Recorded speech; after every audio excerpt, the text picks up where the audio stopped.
नमस्कार दोस्तों, स्वागत है आपका फिर से एक नई वीडियो में। और आज हम बात करेंगे उन सभी दवाइयों के बारे में जो कोरोना वायरस के संक्रमण से लड़ने में काफ़ी उपयोगी हैं।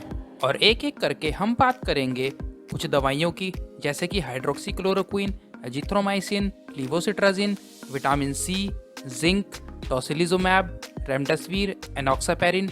और आखिरी में हम बात करेंगे स्टेरॉइड की, जो कि कोरोना वायरस के इलाज में चमत्कार की तरह उभर कर आई है। शुरुआती दिनों में हाइड्रोक्सीक्लोरोक्विन को कोरोना वायरस के इलाज के लिए बहुत ही उपयोगी माना गया था, मगर ट्रायल्स के नतीजों के बाद ऐसा पाया गया कि हाइड्रोक्सीक्लोरोक्विन कोरोना वायरस से लड़ने में बहुत ज़्यादा सक्षम नहीं है और अल्टीमेटली बहुत सी जगह इसके इस्तेमाल को बंद कर दिया गया। परंतु अभी भी इसका इस्तेमाल काफ़ी जगह संक्रमण की तीव्रता को कम करने के लिए किया जा रहा है। हाइड्रोक्सीक्लोरोक्विन को प्री एक्सपोजर प्रोफाइलैक्सिस के तौर पर इस्तेमाल किया जाता था, मतलब यदि किसी व्यक्ति ने यह दवाई ली है तो वह कोरोना वायरस के संक्रमण से बच सकता है। मगर ऐसा नहीं हुआ और जिन्होंने हाइड्रोक्सीक्लोरोक्विन ली थी उन लोगों में भी संक्रमण पाया गया। बात करेंगे अगली दवाई की, जो कि एक बहुत ही पॉपुलर एंटीबायोटिक है। जी हाँ, मैं बात करूंगा एजिथ्रोमाइसिन की।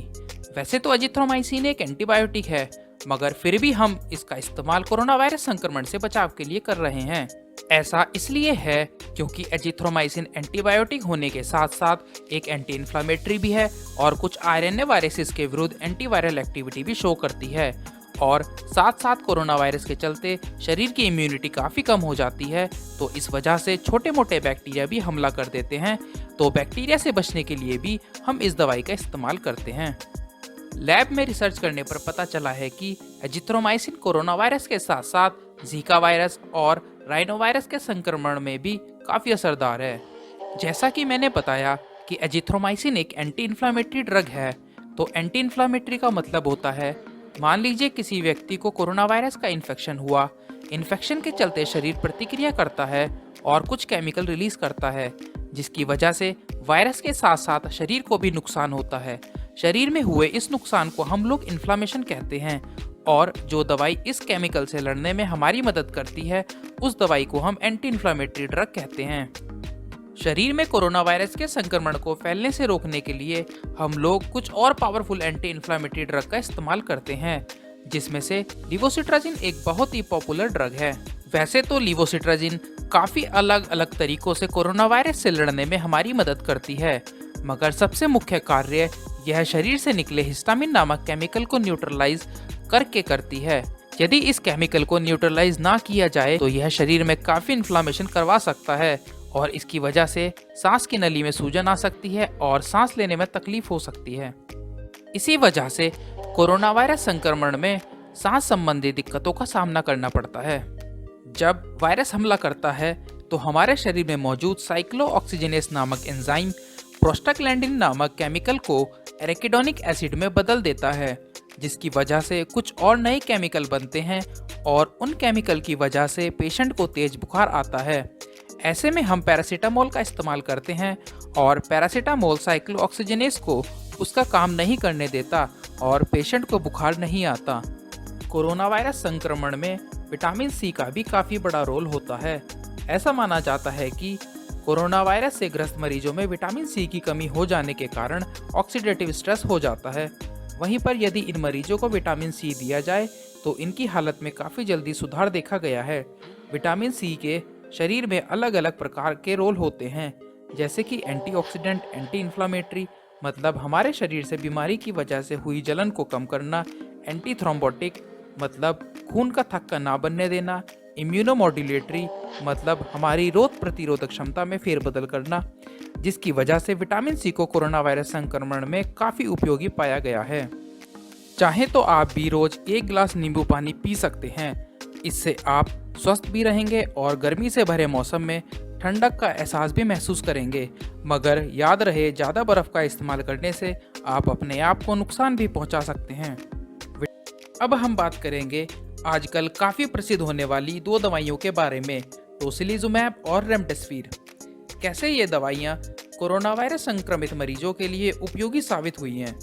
जैसा कि वीडियो में पहले भी बात हुई थी, जब वायरस शरीर पर हमला करता है तो शरीर प्रतिक्रिया करता है और कुछ केमिकल रिलीज करता है।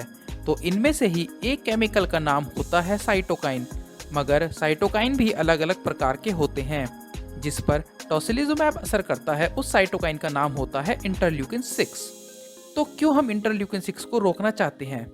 इंटरल्यूकिन 6 की वजह से कोविड संक्रमित मरीजों के फेफड़ों में फाइब्रोसिस हो जाती है, जिसकी वजह से लंग्स में ऑक्सीजन नहीं पहुंच पाती और मरीज के शरीर में ऑक्सीजन की मात्रा कम होने लगती है, जिसकी वजह से मरीज की स्थिति गंभीर हो जाती है। तो जब भी आप अगली बार इस बात को सुने कि किसी मरीज को टोसिलिजुमैब की ज़रूरत है, तो आप समझ जाएंगे कि उस मरीज में इंटरल्यूकिन 6 का लेवल बढ़ गया है और उस मरीज की स्थिति काफ़ी गंभीर है। बात करेंगे अब रेमडेसिविर की।